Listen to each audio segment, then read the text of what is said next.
पवित्र पावन नगरीमध्ये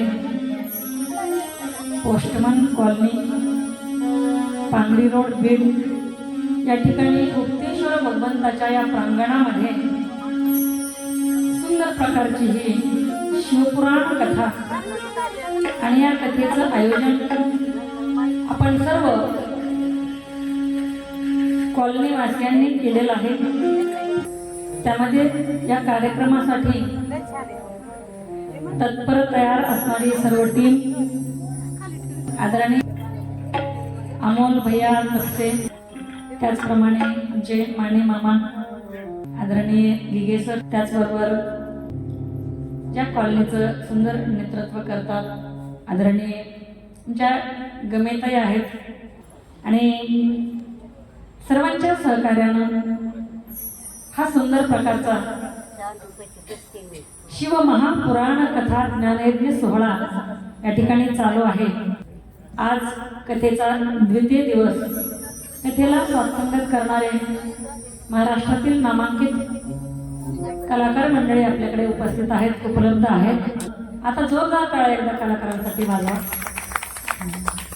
सुंदर प्रकारे कथा चालू आहे। आपण काल कथाभाग पाहिला। ब्राह्मण कुळामध्ये जन्माला आलेला असून सुद्धा देवराज असणारा वाईट कर्म त्याने केले, जार कर्म केले आणि शेवटी सर्व सुटल्यानंतर देहही सुटला। पण देह सुटता सुटता झालं काय तर भगवान शिवजींच्या मंदिरातला प्रसाद त्यांनी ग्रहण केला। त्या देवराज ब्राह्मणाने आणि शिवभक्ताने काठ्याने, हाताने, पायाने मार त्या ठिकाणी त्या देवराजला दिल्यानंतर त्याचा मृत्यू त्याच ठिकाणी झाला।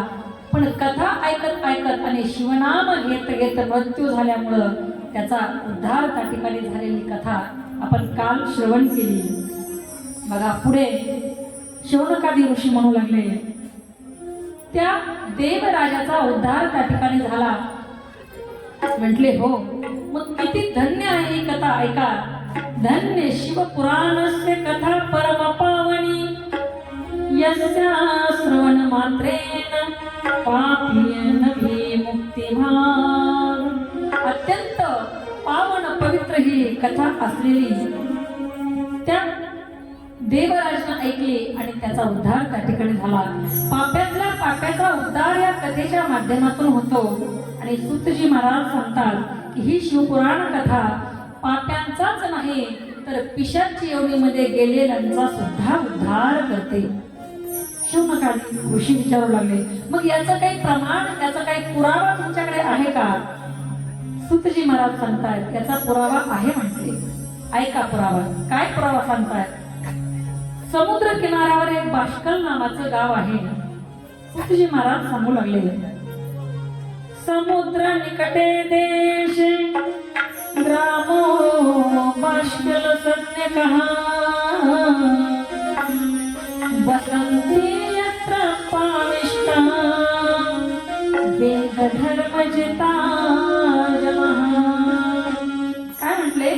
समुद्र तटी, एका समुद्र किनाऱ्याच्या जवळ असणारं एक बाष्कल नावाचं गाव आहे आणि त्या बाष्कल नावाच्या गावामध्ये दोघ जण पती आणि पत्नी सुंदर प्रकारे संसार करत होते। पण गावातील लोक अत्यंत पापवृत्तीचे होते, वाईट वागणारे होते, नको ती कर्म करणारे होते, जार कर्म करणारे होते, व्यभिचार कर्म करणारे होते। त्या नगरीमध्ये असणारे लोक अशा प्रकारची वागत होती। बिंदू आणि चंचुला यांचा संसार सुंदर प्रकारे चालू होता, परंतु संगती ही गावाची होती। कारण ज्याच्या संगतीमध्ये आपण जाऊ ना, आपण त्याच प्रकारे आपलं वागणंही होत असतं बरं का। आपण तसे वागायला लागतो। आपल्याकडे मन आहे, ढवळ्या शेजारी पवळा बांधला, वाण नाहीये पण काय होतं, गुण लागतो बरं का। वाण नाही पण गुण लागला। आपण ही मन बऱ्याच सगळ्यांना माहिती आहे, कित्येक कालापासून म्हणत आलेलो आहोत। म्हणून संगती जशी आहे ना, आणि संगतीचा परिणाम एवढा भयानक आहे बरं का। चांगलाही तितका, चांगल्याच्या संगतीमध्ये तुम्ही जर गेलात ना तर परिणाम अत्यंत चांगला आहे. परंतु वाईटाच्या संगतीमध्ये आपण जर गेलो ना तर त्याचा इतका भयानक वाईट परिणाम आहे. बघा, एका पाण्याच्या थेंबाने, लक्ष देऊन ऐका बरं का, एका पाण्याच्या थेंबाने गरम तव्याची संगती केली, तो ती संगती वाईट आहे. पाण्याच्या थेंबाला संपावं लागतंय, तव्यावर पाणी राहतं का? ऐका ना, तव्यावर पाणी राहत नाही. पाण्याच्या एका थेंबाने गरम तव्याची संगती केली तर त्याचं जीवन नष्ट होतं.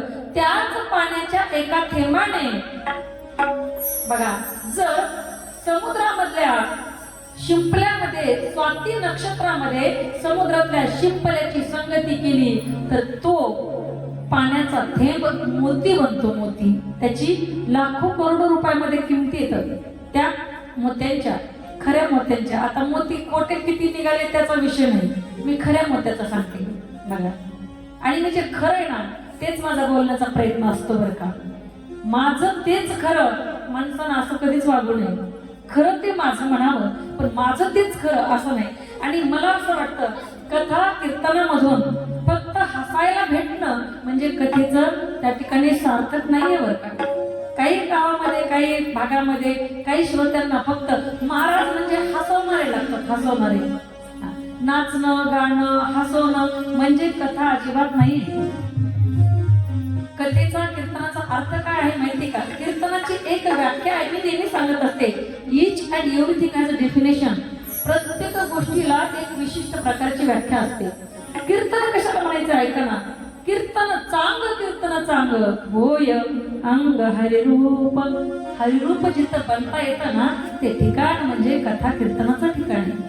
त्यातील काही जणांना, आता इथं कसं आहे मला काही माहित नाही, परंतु थोडंसं हसणं, थोडंसं नाचणं आणि थोडंसं त्या ठिकाणी अध्यात्म प्रत्येक ठिकाणी असायला पाहिजे असं माझंही मत आहे. पण फक्त नुसतं हसणं आणि हसणंच किंवा नाचणं म्हणजे कथा खूप चांगली झाली वगैरे अशातला भाग अजिबात नसतो. ऐका, संगतीला फार महत्व आहे. म्हणून या बिंदू आणि चंचुला यांना संगती गावाची होती. बघा, बिंदू म्हणजे काय, आपण ज्याला इंग्लिश मध्ये डॉट म्हणतो, डॉट. बिंदू याचा अर्थ थोडक्यात म्हटलं तर डाऊट असा होतो बरं का. आणि चंचुला म्हणजे जिचं मन अजिबात स्थिर नाही, ती म्हणजे चंचुला. ऐका, संशय आणि मन स्थिर नसणं या दोघांच्या नावाचा अर्थ असा होतोय. सांगते मी, ऐका. सांगायचंय, या संगती, या बिंदू आणि या चंचुलेला संगती ही गावाची होती. आणि गावाची संगती असल्या कारणानं या बिंदू आणि ही चंचुला यांचं सुद्धा वागणं बिघडलं. एकमेकांना उलटसुलट बोलू लागलेले आहेत पती पत्नी, आणि यांचं वागणं बोलणं बदललं. संगती गावाची होती. आता या सुद्धा दाम्पत्यानं काही पण कामं करायला सुरुवात केली, काही करू लागले, जार कर्म करू लागले, व्यभिचार करू लागले. आणि त्या ठिकाणी वर्षानुवर्ष जात होते. आता वय बरंच झालेलं होतं. जार कर्म करत करत, वाईट वागत वागत यांनी वार्धक्य गाठलं. आणि वृद्धावस्थेला पोचल्यानंतर बघा, एके दिवशी झालं असं की तो पती असणारा बिंदू तो मृत्यू पावला. मृत्यू पावल्यानंतर तो पिशाच्या योनीला गेला. पिशाच्या योनीला गेल्यानंतर तो इकडे तिकडे भटकू लागला. कारण पिशाच, भूत, प्रेत हे काही त्यांचं जीवन काही साधं नाहीये, सोपं नाहीये. ऐका, पिशाच्या योनीला गेल्यानंतर तो इतरत्र भटकू लागला. आणि ही चंचुला मात्र आता एकटीच राहिली बरं का. चंचुला एकटी राहिली. आता वय झालेलं आहे, कुणी विचारत नाही, कुणी बोलत नाही. आणि वाईट कर्म सुद्धा जोपर्यंत शरीरामध्ये ताकद आहे तोपर्यंतच करता येतात. एकदा शरीर थकल्यानंतर पहा, कोणी तिच्याकडे पाहायला तयार नाहीये, कोणी बोलायला तयार नाही. आणि करता करता आता खाण्याचेही वांदे होऊ लागले. काय खावं, कुणाला मागावं, गावातले लोक देईनाशे झाले. आणि आता भुकेने व्याकुळ असणारी ती चंचुला विचार करते, आता मी काय करावं. डोक्याला हात लावून एके दिवशी दारात बसलेले असताना तिथून काही संतांची दिंडी चाललेली होती बघा. आणि त्या चंचुल्यानं विचार केला, चला म्हणे यांच्या सोबतच आपण आता जाऊया, कमीत कमी आपल्याला खायला तरी भेटेल. त्या लोकांना विचारलं, का हो म्हटले, मी तुमच्या सोबत आले तर चालेल का? संतच होते. असते ते. संतांनी सांगितलं ठीक आहे म्हणे, काहीच हरकत नाही, चला तुम्ही. संतांनी दुजाभाव कधीच मांडलेला नाही बरं का. बघा, संतांनी जर दुजाभाव मांडला असता, जातीमध्ये उच्च नीच असा जर विचार केला असता, तर आज पांडुरंग परमात्म्याच्या त्या मंदिरामध्ये, पंढरपूरला पांडुरंगाच्या मंदिरामध्ये देवाच्या दर्शनाच्या अगोदर एका तरटीच्या झाडाखाली समाधी आहे. कुणाची समाधी आहे बरं ती माहिती? कुणाची समाधी? कान्होपात्रेची समाधी. कान्होपात्र कुणाची मुलगी होती? एका वेश्येची मुलगी. भक्ती करून धन्य झाली. कान्होपात्रेला देवानं मंदिरात जागा दिली. त्या मंदिरात स्वतःच्या दर्शनाच्या अगोदर दर्शनाचा मान त्या ठिकाणी माझ्या कान्होपात्रेला भगवंताने दिला. भगवंत उच्च नीच जाणत नाही, संत महात्मे उच्च नीच जाणत नाहीत, आणि म्हणून आलेल्या दिंडी मधल्या संतांनी सांगितलं, हो म्हणले ताई तुम्ही येऊ शकता, चला आमच्या सोबत. आणि त्या ठिकाणी ती चंचुला त्या असणाऱ्या संतांच्या दिंडीमध्ये सामील झाली आणि त्या ठिकाणी जाऊ लागलेली आहे. आता तीर्थयात्रा करतात ही दिंडीतली सर्व संत मंडळी, आणि तीर्थयात्रा करता करता दिंडी निघाली आणि एका ठिकाणी थांबलेले आहेत. त्या ठिकाणाजवळच एका शिवालयामध्ये शिवपुराण कथेचं त्या ठिकाणी आयोजन होतं आणि शिवपुराणाची कथा चालू होती. चंचुला ती कथा ऐकण्यासाठी बसली. त्यावेळी कथाव्यास कथाकार महाराज विषय सांगत होते, कोणतं पाप केल्यानंतर मनुष्याची अधोगती होते, कोणत्या पापामुळे कोणत्या नरकामध्ये या जीवात्म्याला जावं लागतं आणि त्याला कशा पद्धतीने त्रास सहन करावा लागतो, त्या नरकामध्ये कशा प्रकारे त्यांना वेदना दिल्या जातात. बघा, कथाकार सांगत आहेत, कथावाचक सांगतायत, कथेमधला विषय चालू आहे.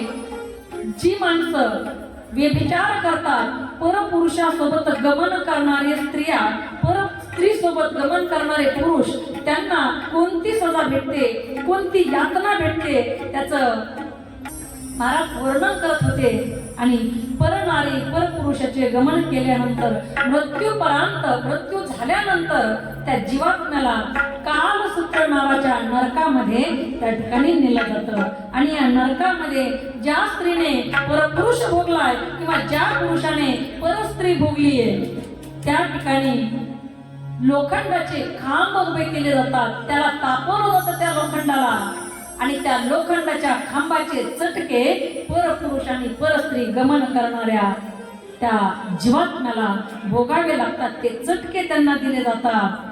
शिवपुराण कथा सांगणारे महात्मे कथा सांगत होते आणि कथा ऐकताना मग चंचुला मात्र हे ऐकून भयभीत झाली. भीती वाटू लागली तिला, कारण तिने विचार केला, मी तर जन्मभर पाप कर्म केले, जार कर्म केलेले आहेत, आणि त्या जार कर्मामुळं, पाप कर्मामुळं मला आता ही सजा नक्की भेटणार. कारण संत महात्मे कथाकार खोटं तर काही बोलणार नाहीत. चंचुला भयभीत झाली आणि तिचं हृदय धडकू लागलं.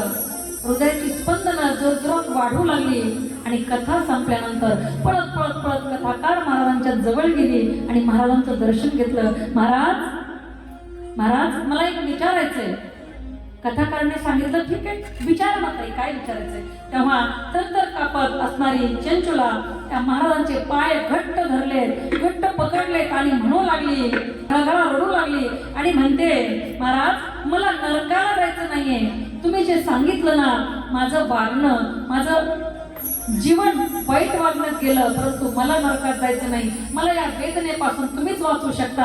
आणि जोपर्यंत तुम्ही मला म्हणत नाही की मी तुला वाचवतो, तोपर्यंत मी तुझे पाय सोडणार नाही. तेव्हा महात्म्याने सांगितलं, तू आता काय कर म्हटले, काही करू नको, आता या संसारामध्ये रमू नको, आता इतरत्र कुठं लक्ष देऊ नको. तू काय कर तर शिवाच्या पंचाक्षरी मंत्राचा जाप कर. कोणता आहे पंचाक्षरी मंत्र ऐका. नमः शिवाय, ओम नमः शिवाय, हर हर नमः शिवाय, नमः शिवाय, ओम नमः शिवाय, हर हर बोले नमः शिवाय, नमः शिवाय, नमः शिवाय, हर हर बोले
पार्वती पदे शिव हर बघा चंचुला नामजप करू लागले. नमः शिवाय, ओम नमः शिवाय, ओम नमः शिवाय. संत सेवा करू लागली आणि गोकर्ण तीर्थामध्ये जेव्हा संपूर्ण शिव पुराण कथा श्रवण केली तिला आनंद झाला. बघा पश्चातापासारखं प्रायश्चित्त या जगात दुसरं कोणतंच नाही बरं का.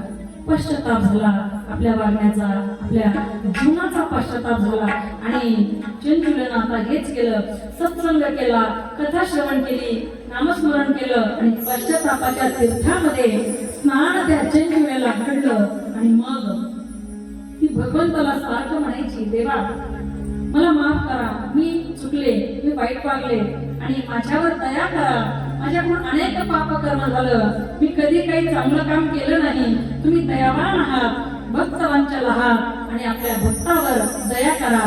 आणि मग सत्संगामुळे त्या ठिकाणी तिचे विचार बदलले, तिला उपरती झाली आणि भगवत भीतीची ओढ मनात निर्माण झाली.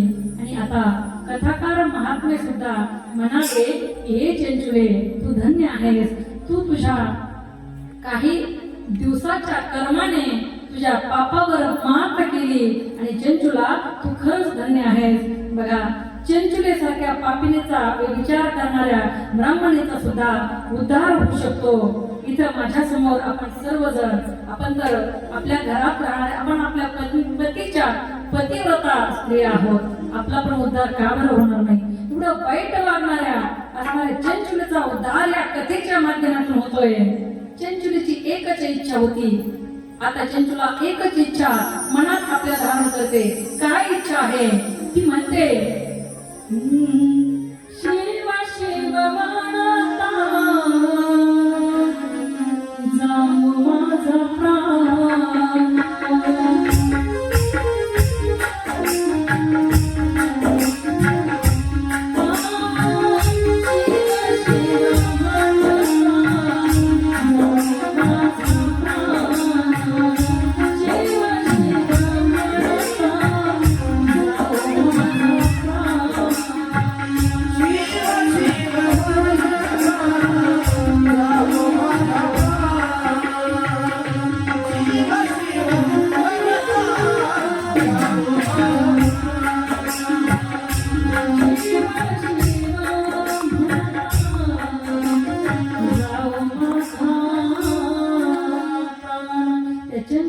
फक्त आता एकच इच्छा आहे, काय तर शिव शिव म्हणत असताना माझा प्राण जावा.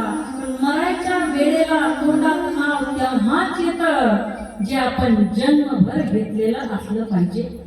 अचानक माणसं म्हणतील, कुणीतरी ऐकलेलं असतं की मरताना देवाचं नाव तोंडात आलं तर मोक्ष भेटतो.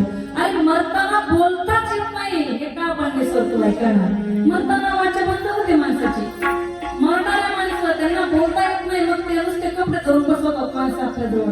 आणि मरताना बघा मी नेहमी सांगत असते, पैसा जरूर कमवा बरं का, पैसा जरूर कमवा, पण तो पैसा खर्च सुद्धा करायला शिकलं पाहिजे बरं का. आपण कुठे करायचा आहे, किती करायचा आहे, कसा करायचा हे पण आपण लक्षात ठेवलं पाहिजे बरं का. बघा काय होतं, मरायच्या वेळेला देवाचं नाव तोंडात तो येऊ देत नाही. तो काही वेडा आहे का? लोक म्हणतात भोळा आहे, तो भोळा आहे खरा बाबा, पण कुणासाठी भोळा माहिती का? सांगू तुम्हाला कुणासाठी भोळा आहे माहिती का तुम्हाला? देवा भोळ्यासी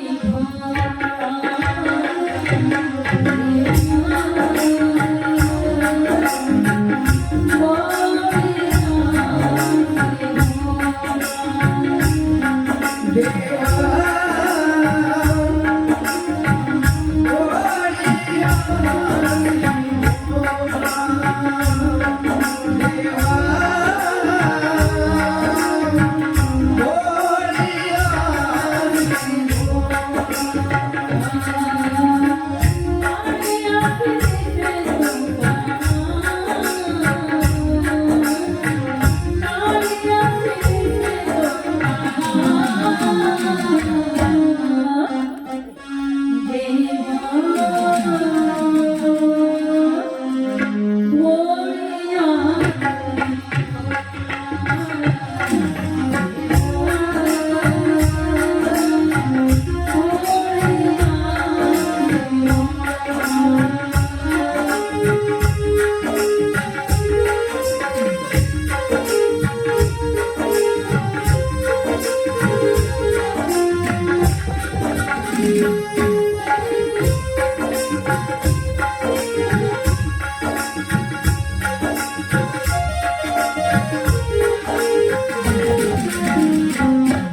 देव भोळा पण तो जास्त चालाक लोकांसाठी भोळा नाही.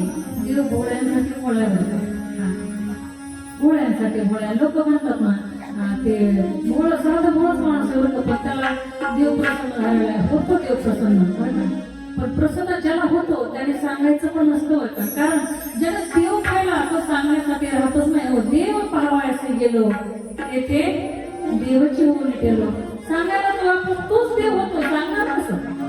ऐका ना, चंचुलीची इच्छा आहे फक्त आणि फक्त आता मला मरण कसं यावं तर माझा प्राण तेव्हाच जावा जेव्हा मी भगवंताचं नामस्मरण करत असेल. पण देव मरण्याच्या वेळेला देव आपल्या तोंडाला त्याचं नाव येऊ देत नाही. कारण त्यासाठी जन्मभर त्याचं नाव आपण घेतलं पाहिजे तरच आपल्या तोंडाला देवाचं नाव मरत्या वेळी येतं. बघा, परीक्षा 3 तासाची असते बरं का. काळ्याची परीक्षा किती तासाची? 3 तासाची. पण अभ्यास वर्षभर करावा लागतो. 3 तास अभ्यास करून जमल का? 3 तासाची परीक्षा घेऊन जाईल. 3 तास अभ्यास करून म्हटले आपण 3 तासाची परीक्षा 3 तास अभ्यास करायचा, अजिबात अभ्यास करायचा नाही. जमल असं नाही. अभ्यास वर्षभर करावा लागतो. परीक्षा 3 तासाची असते. बघा तुम्ही MPSC UPSC करणारे विद्यार्थी 10 वर्ष घालतात. 2-2, 4-4, 5-5, 10 वर्ष जातात. एखादा विचार करतो नाही मला MPSCच करायचंय त्याच्यामध्येच मला पास व्हायचंय नेट सेट आणि पुढे परीक्षा आहे तो विषय नाही. आपल्याला मला सांगायचंय काय देवाचं नाव तोंडाला घेण्यासाठी त्याचं नाव आपल्याला जन्मभर घ्यावं लागेल तर देवाचं नाव शेवटी तोंडाला येईल. नमः पार्वतीपते शिव हर हर. देव तोंडात नाव त्याचं येऊ देत नाही. शेवटी लय झालं तर काय येईल माहिती का? अगो बयो बाबो हे असले नाव येते शेवटला आपल्याला तोंडात. देवाचं नाव देव तोंडात येऊ देत नाही. चंचुला नामस्मरण करत सत्संग करत करत ऐकत एके दिवशी कालवशती भगवंताच्या पायी लीन झाली.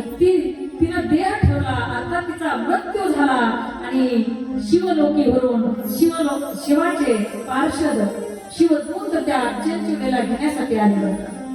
चंचुलेला आपल्या विमानामध्ये बसवलं पार्षदांनी शिवदूतांनी आणि शिवलोकी घेऊन गेले. बघा, शिवलोकी गेल्यानंतर ती चंचुला शिवलोकामध्ये वावरू लागली आणि तिच्या वागण्याने बोलण्याने पार्वती मैयाची आवडती सखी असणारी चंचुला म्हणली. बरं, आता पार्वती मैयाची सखी म्हणल्यानंतर तिला काही कमी जाऊ कोणत्या गोष्टीला?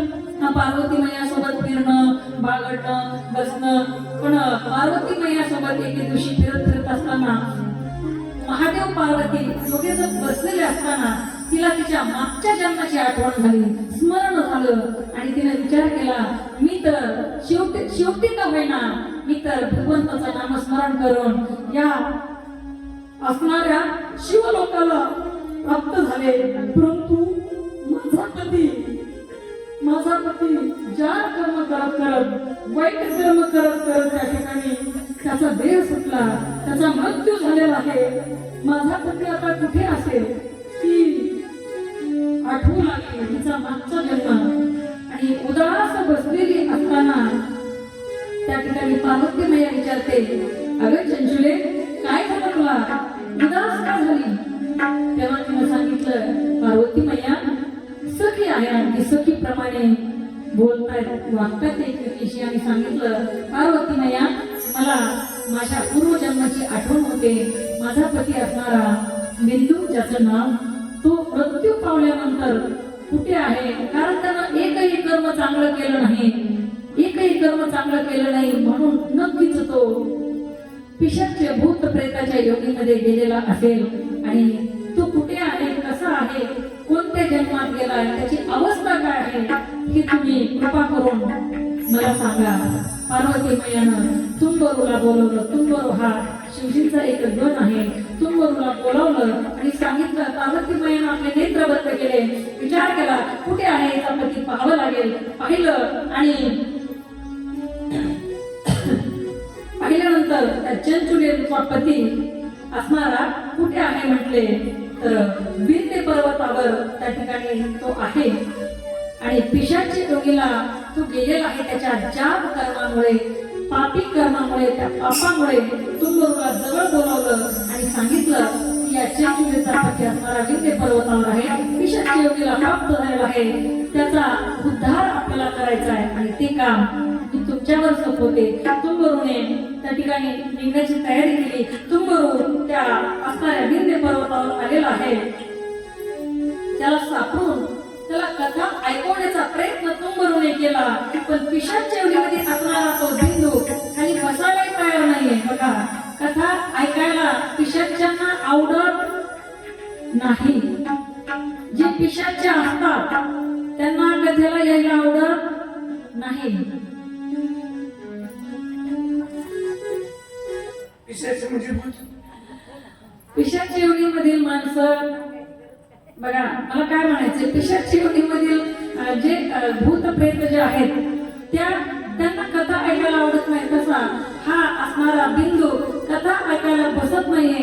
परंतु तुंबरूने एक आयडिया केली, एक युक्ती लढवली आणि त्या तुंबरूने त्या पिशाच्य योनीमध्ये असणाऱ्या बिंदुवाला पकडलं, बांधून त्या ठिकाणी बसवलं आणि शिवकथा सांगायला सुरुवात केली.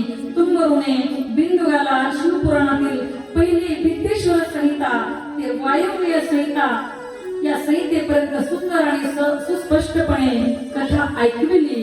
आणि संपूर्ण कथा ऐकून त्याचं पाप संपलं.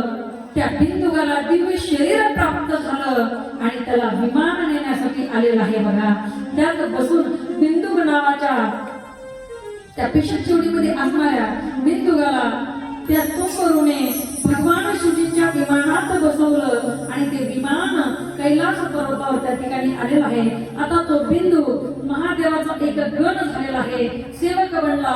आणि चंचुला विचार करते, माता पार्वतीमुळे माझ्या पतीचं त्या पिशाच्य योनीमधून सुटका झाली आणि सुटका झाल्यानंतर तो पण आता एक शिवगण बनलेला आहे. म्हणून चंचुला, बिंदू, तुंबरू आणि सर्वजण नामस्मरण करू लागले. काय नामस्मरण करतात ऐका. तेरा पल पल बीता जाए, मुख से जपले नमः शिवाय. तेरा पल पल बीता जाए, मुख से जपले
एकदा कथेवर प्रेम झालं बघा, मग वाटतं कधी कथा सुरू होते आणि सुरू झाल्यानंतर वाटतं संपूच नाही, एवढं होतं बरं का. आणि मी विश्वास देईन तुम्हाला, 7 दिवसानंतर तुम्हाला आपल्या कानामध्ये कथा बंद आहे, घरात काम करता करता सुद्धा कथा चालू की काय असा आवाज तुमच्या कानात घुमल्याशिवाय राहणार नाही. बोला नमः पार्वती पते शिव हर हर. पापिनी, दुराचारिणी, व्यभिचारिणी, अत्यंत वाईट कर्म करणारी असणारी ही जंजुला तिने फक्त स्वतःचाच नाही तर आपल्या पतीचा सुद्धा उद्धार करून आपल्या पतीला सुद्धा शिवलोकाला तिनं नेलेला आहे. आपण सुद्धा कथा ऐकून आपल्या डोक्यामध्ये वाईट विचार येणारच नाहीत अशी खात्री भगवान शिवजींना देऊया. आणि ही देवा, तू आम्हाला एवढ्या सुंदर जन्माला घातलंस, या नरदेहाला जन्माला घातलंस, या नरदेहाचं सार्थक आम्ही करू अशी ग्वाही आपण साधू संतांना आणि त्या भगवंतांना आपल्याला देता आली पाहिजे. कारण याच जन्माला आल्यानंतर आपल्याला इथून मुक्त होता येते. ही एक जंक्शन स्टेशन आहे हा देह म्हणजे, बरोबर.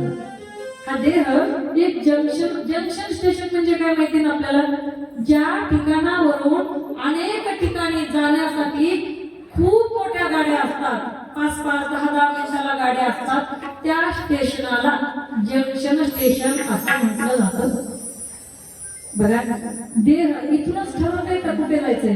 माऊली खूप सुंदर सांगतात बघा, तैसे येण्याची शरीरे शरीरायने सरे किंबहुना एरदारे चिरापडे पाहे पा शरीराच्या गावा जया लागे आले पांडवा तो कार्यार्थ वाढवा सांगूया. किंवा शरीराच्या गावा आलिया जन्म मृत्यूच्या सोहळ्या ना म्हणो नये धनंजया जियात.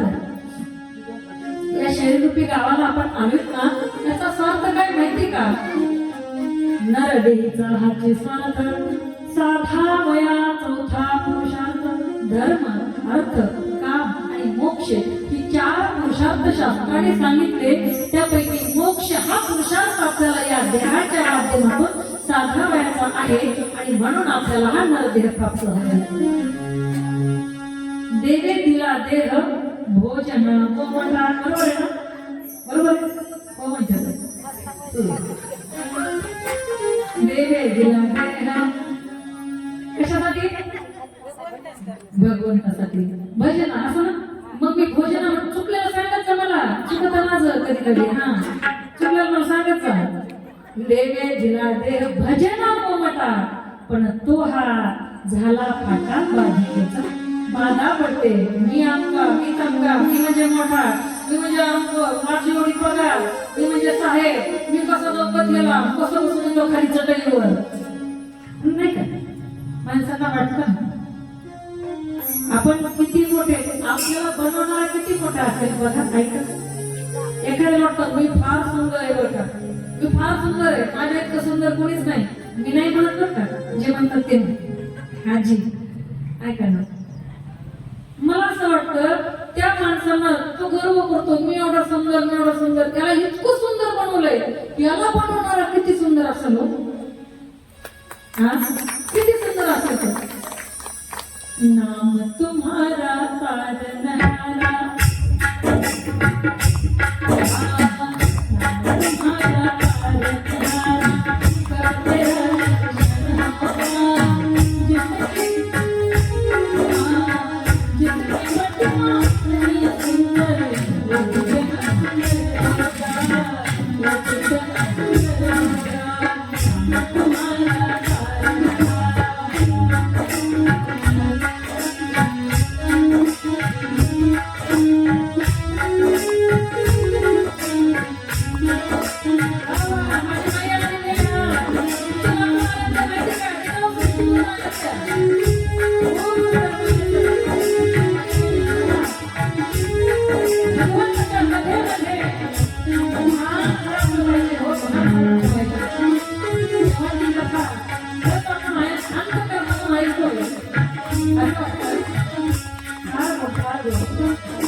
पार्वती पते शिव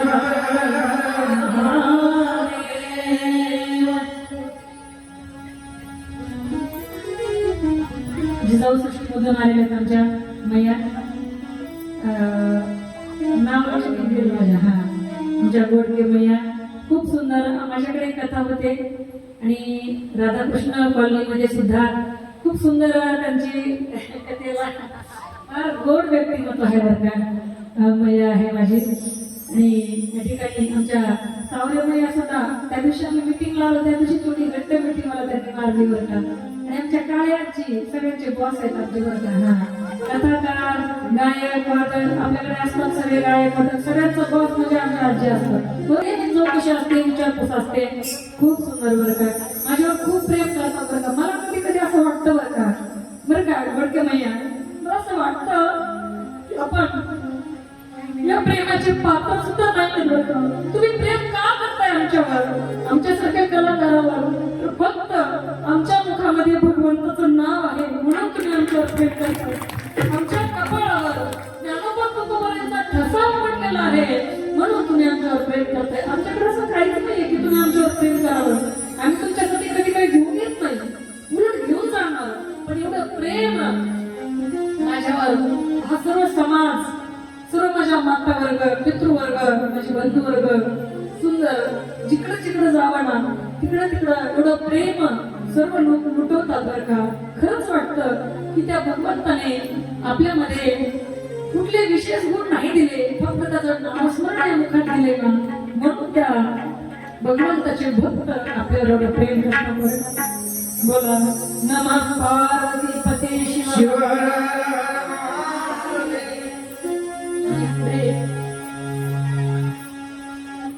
शिवनकालिक ऋषी सूत महर्षींना विचारतात तुम्ही आम्हाला देवराजाची जो जिवंत होता त्याचा उद्धार झाला आणि मेल्यानंतर बिंदू आणि त्या चंचुलीनं त्या बिंदूला धरून नेलं ह्या कथा तुम्ही आम्हाला सांगितल्या.